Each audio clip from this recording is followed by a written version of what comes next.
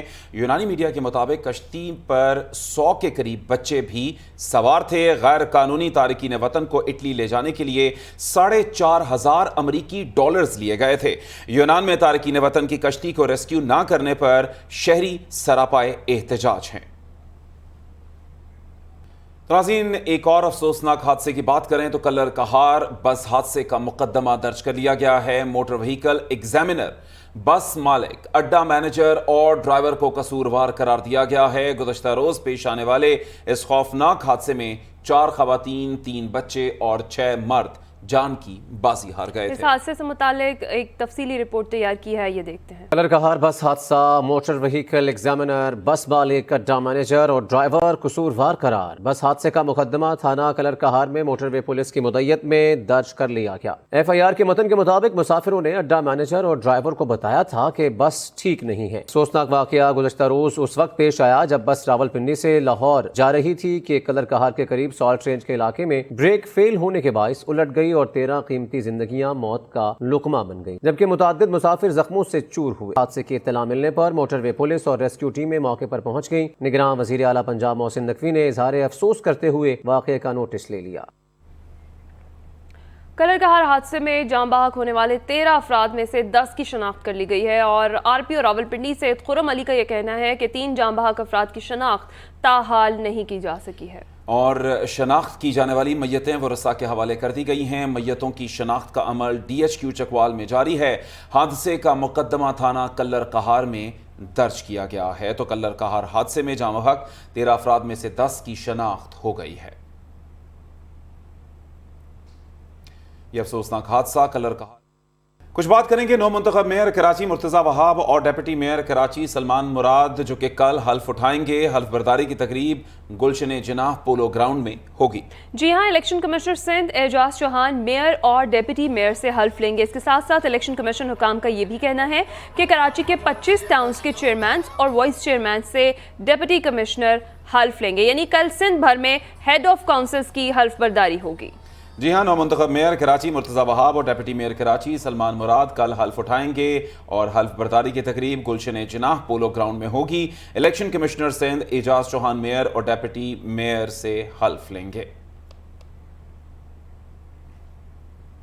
Mayor تو حلف اٹھا لیں گے لیکن ان سے بہت سی امیدیں وابستہ کر لی ہیں. سلمان جو بھی ڈیفرنٹ علاقوں کے مکین ہیں کراچی میں، ان کی جانب سے بے تحاشا پریشانیاں ہیں جن کا وہ ذکر کرتے ہوئے کہتے ہیں کہ وہ ان مسائل کا حل چاہتے ہیں. آپ کو بتائیں کہ کچرے سے پریشان ہے اہل کراچی اور وہ یہ کہتے ہیں کہ صفائی کے لیے کوئی میکنزم بھی بنایا جائے. جی، ہم نے جتنے بھی پیکیجز تیار کیے ان سب میں ہم نے لوگوں کو دیکھا کہ ان کی جو ڈیمانڈز ہیں وہ خاص طور پر پانی کے حوالے سے، لوڈ شیڈنگ کے حوالے سے، کچرے کے حوالے سے، سیوریج کے حوالے سے، یہ بیسک ڈیمانڈز ہیں کہ جو کہ ایک کسی بھی ایک ایسے معاشرے میں کہ جہاں پر انسانی معاشرہ جس کو کہا جا سکتا ہے وہاں لوگوں کی بنیادی ضرورت کہلاتی ہیں. تو PECHS کے مکین اس حوالے سے کیا کہتے ہیں وہ بھی آپ دیکھ لیجئے. میں کیا چاہ رہا ہوں کہ یہ سے اتنا کچرا پڑا ہوا ہے، کچھ ڈسٹ بن وغیرہ یہ رکھ دیں. یہ میں نیچے کچرا نیچے پھینکنا پڑتا ہے، یا اگر اس طرح نہیں تو ہمارے سٹیزنس کو بھی کرنا چاہیے کہ اگر گاڑی میں جا رہے ہیں یا بائک پہ جا رہے ہیں اس سے کچھ تھیلا رکھ لیں. یا اور میئر کو یہ بھی کرنا چاہیے کہ وہ ڈسٹ بن رکھ دیں. ریکویسٹ ہے کہ اب اگر وہ بن گئے میئر تو ان کو کراچی کو چینج کرنا پڑے گا. ہم لوگوں کو جتنا 15 سال تو ہو گئے ان لوگوں کو حکومت میں، اب ان کو چاہیے کچھ کر کے دکھا بھی دیں. مطلب یہ جو ایک تنگ آ گئے ہر جگہ پہ، اسٹریٹ کرائمز کو روکیں. سب سے پہلے یہاں پہ جو ہے وہ کچرا کنڈیوں کو صفائی کریں، ذرا روڈوں کی صفائی. روڈ اتنی خراب ہے، روڈ صحیح کریں. جس پرپس کے لیے وہ بنے ہیں وہ پرپس کر کے دکھائیں. KMC والوں کو ایک روٹین بنانا پڑے گا کہ ہر جگہ پہ آ کے انسپیکشن کر کے کچرا اٹھا لیں، کیونکہ گندگی ہو جائے گی پھر لوگ بیمار ہوں گے، بیماریاں ہوں گی، بچوں کو جرمس لگیں گے اور کافی پریشانی ہو جائے گی. تو یہ ایک ٹیکس لگا دیں اس کے اوپر، ہر ریسٹورینٹ پہ 30-50 روپے لے لیں